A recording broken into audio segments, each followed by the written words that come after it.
कहते हैं उसको, समाधि निकली थी। हाँ, यहाँ जिसकी वजह से समाधि अच्छा अच्छा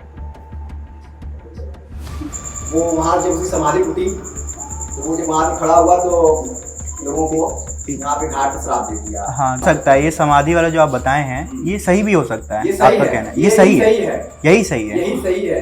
अच्छा। तुम्हारा कोई सन्यासी निकला जी। उसके जटा कम से कम बाल कम से कम यहाँ से लेके पूरे गंगा जी तक होंगे कम से कम। अच्छा अच्छा नाखून तो कम से कम इतने बड़े बड़े नाखून थे। और जो गंगा अभी दिख रही है वो गंगा वैसी नहीं थी।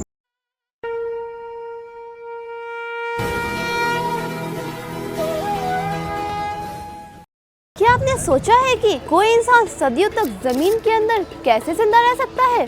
जी हाँ, आज हम आपके लिए लेकर आए एक अद्भुत और रहस्यमयी कहानी जो है बनारस के एक ऐसे मंदिर की जो फेमस पीसा की टावर से भी ज्यादा झुका है। जी हाँ, आपने सही सोचा। आज हम बात करेंगे रत्नेश्वर महादेव की, जो ना सिर्फ 9 डिग्री तक झुका हुआ है बल्कि उसके पीछे छुपी हुई है एक रहस्यमयी कहानी जो आपने आज तक नहीं सुनी होगी। बेटर अंडरस्टैंडिंग के लिए समझे तो इटली का लीनिंग टावर ऑफ पीसा भी 4 डिग्री से झुका हुआ है और हमारे बनारस में स्थित रत्नेश्वर महादेव टेम्पल पूरे 9 डिग्री से झुका हुआ है। ये रत्नेश्वर महादेव टेम्पल आज से 400 साल पहले अहिल्याबाई की दासी रत्नाबाई के द्वारा स्थापित किया और इसका नामकरण भी उनके नाम पर हुआ, जो कि आज रत्नेश्वर महादेव टेम्पल के नाम से जाना जाता है।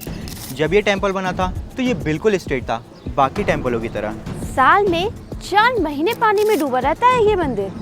तो इस बात से एक और प्रश्न मन में उठता है, तो आखिर कैसे होती है इसकी पूजा अर्चना? क्या पंडित जी पानी में डुबकी लगाकर करते हैं इसकी पूजा अर्चना? आइए सुनते हैं उन्हीं से जो कर रहे हैं सालों से इनकी देखभाल और जानते हैं क्या है इसके पीछे की सच्चाई।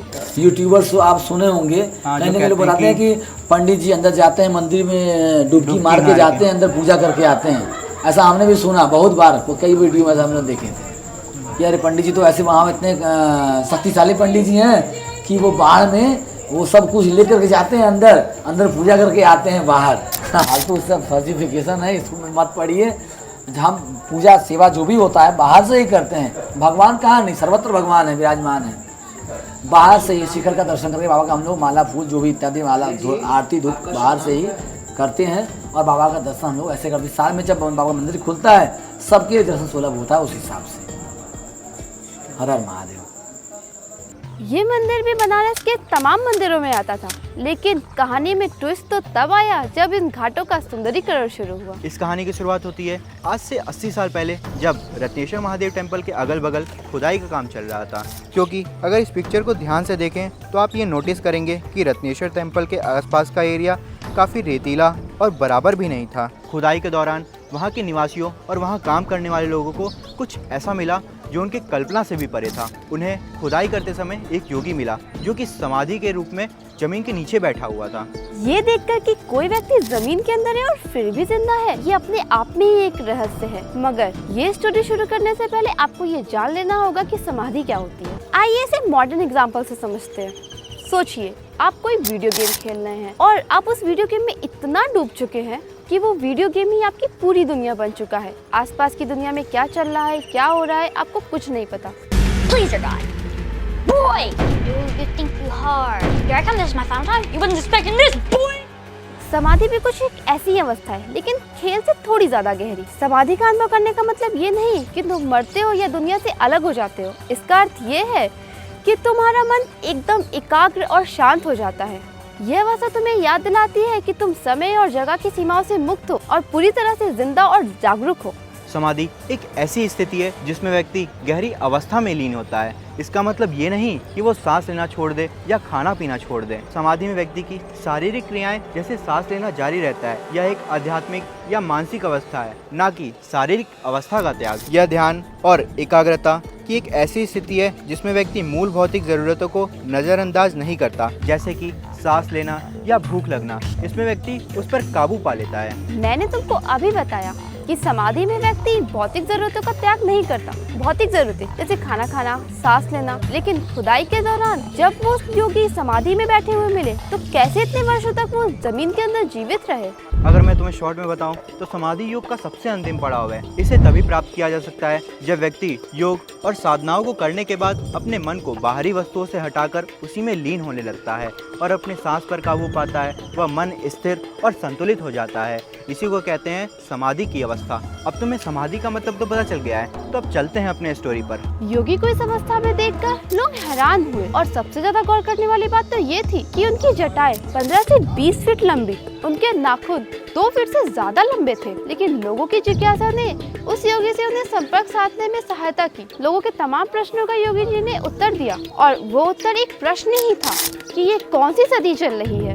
इस प्रश्न ने कई और प्रश्न उत्पन्न किए कि आखिर ये योगी कौन है, कहाँ से है और कब से यहाँ स्थित है। क्या इसने जल समाधि ली, क्योंकि सदियों पहले आज के मुकाबले गंगा जी काफी ऊपर तक थी, तो हो सकता है इसने जल समाधि ली हो। जल समाधि का प्रश्न इसलिए उठा क्योंकि आज की तुलना में गंगा जी पहले बहुत ऊपर तक थी, लेकिन घाटों के पुनर्निर्माण और सुंदरीकरण की वजह से गंगा जी काफी नीचे तक चली गई। स्थानीय लोगों ने जब पूछा तो योगी ने बताया कि मैं यहाँ तब से समाधि लिए हुए हूँ जब यहाँ पे एक दूध की गंगा बहती थी। इस बात की सच्चाई को दिखाने के लिए योगी ने अपने कमंडल में दिखाया कि देखो, आज भी मेरे कमंडल में दूध है। वहाँ के स्थानीय लोगों और पंडितों ने योगी का समर्थन किया और कहा समाधि को हटाना उचित नहीं होगा, लेकिन सुंदरीकरण करने वालों ने एक ना सुनी। फिर ये बात योगी ने सुनी और उसने एक सुझाव दिया कि तुम एक काम करो, तुम्हें सुंदरीकरण ही करना है ना, तो तुम मेरे ऊपर से मिट्टी डाल करके सुंदरीकरण कर लो, लेकिन मुझे यहाँ से मत हटाओ। जिसके बाद काम करने वालों ने योगी के साथ जबरदस्ती की और उन्हें गुस्सा आ गया, जिसके बाद उन्होंने इस मंदिर और घाट को श्राप दिया। और आज भी इस मंदिर को और घाट को कई बार बनाने की कोशिश की गई, लेकिन ये आज भी टेढ़ा ही है। जैसे कि वो समाधि से जो शख्स निकले थे, जो भी योगी थे, वो फिर उनके बाद उनका क्या, वो कहाँ वो गए? ठीक वहाँ से निकले हैं और दत्तात्रेय तक गए, वो सामने मंदिर तक, दत्तात्रेय तक, ये सामने मंदिर है, वहाँ से अदृश्य हो गया। हाँ, गायब हो गए वहाँ से। उसके बाद वो दिखे ही नहीं। नहीं, किसी को नहीं दिखे, बस वहाँ पे उठे हैं, श्राप दे के वहाँ तक गए दत्तात्रेय तक, और उसके बाद वो उतना दूर तक का नहीं, श्राप दे दी, रात के घाट चला गया और वहाँ से गए मंदिर। मंदिर तिरछा कैसे हुआ ये तो आपको पता चल ही गया, लेकिन जब आप इस मंदिर को ध्यान से देखेंगे तो आपको कुछ मिसिंग लगेगा। जी हाँ, महादेव का मंदिर और उसमें नंदी नहीं, ये अपने आप में ही बहुत बड़ी मिस्ट्री है। वो से एक नंदी को 20 आदमी लगे हुए थे निकालने के लिए, फिर भी नंदी निकल नहीं पाता। ऐसा शालिग्राम पत्थर में बहुमूल्य नहीं, अमूल्य है, उसका मिलना भी वो दुर्लभ है संसार में। जो सुनकर आपको विश्वास नहीं होगा। इन सब के बाद एक ही प्रश्न मन में उठता है, क्या ये मंदिर हमेशा ही ऐसे रहने वाला है? क्या महादेव को अपने नंदी नहीं मिलेंगे, और अगर मिलेंगे तो कब? इन्हीं सब विषयों पर चर्चा करने के लिए मंदिर के पुजारी जी ने काफी कोशिश की, मगर उन्हें सफलता तब मिली जब हमारे सीएम योगी आदित्यनाथ जी घाट के सैर पर आए थे।